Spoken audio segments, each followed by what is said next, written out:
જૂનાગઢ જિલ્લાના માંગરોળ પાલિકાના પૂર્વ કર્મચારીનો પગાર લેણું ચૂકવવામાં પાલિકા તંત્ર નિષ્ફળ જતા ડિસ્ટ્રિક્ટ કોર્ટ દ્વારા પાલિકાનો માલ સામાન જપ્ત કરાયો હતો। સમગ્ર ગુજરાતમાં પ્રથમ બનાવ બન્યો છે। કર્મચારીઓના લેણા મામલે ઓફિસનો માલ સામાન જપ્ત કર્યો હતો। આ મામલે પાલિકામાં ભાજપ બીએસપીની નિષ્ફળ સરકાર હોય। ચીફ ઓફિસર સમગ્ર મામલે અજાણ હોવાથી ચર્ચાએ ચોર પકડ્યું છે। રમેશભાઈ અગ્રાવત નામના કર્મચારીને 2008માં તત્કાલીન પ્રમુખ ઇકબાલભાઈ છાપરા શાસન દરમિયાન સસ્પેન્ડ કરાયા હતા। ત્યારબાદ ફરી પાલિકામાં લેવાતા કોર્ટના હુકમ પ્રમાણે પગાર આપવામાં જણાવ્યું હતું। પગારનું લેણું લાખો રૂપિયામાં થતું હોય, પરંતુ પાલિકા તંત્ર નિષ્ફળ જતા કોર્ટના હુકમના કાગળો કોણ દબાવી ચીફ ઓફિસરને અજાણ રાખ્યા તે મામલે તપાસ થવી જોઈએ। આ ઘટનાના પગલે સમગ્ર ગુજરાતમાં માંગરોળ પાલિકા તંત્ર પ્રથમ બન્યું છે, જેમાં ભાજપના મહિલા પ્રમુખ હોવા છતાં કોર્ટ દ્વારા જપ્ત થતા શહેરના અરજદારોના કામો અટવાયા હતા। આ ઘટના બાદ શહેરમાં કુતૂહલ સાથે પાલિકા તંત્રની હાંસી ઉઠી રહી હતી।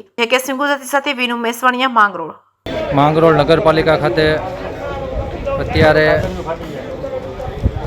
નગરપાલિકા જપ્તીનો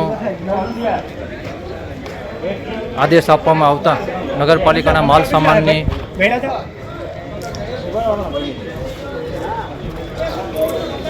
જપ્ત થઈ રહેલ છે।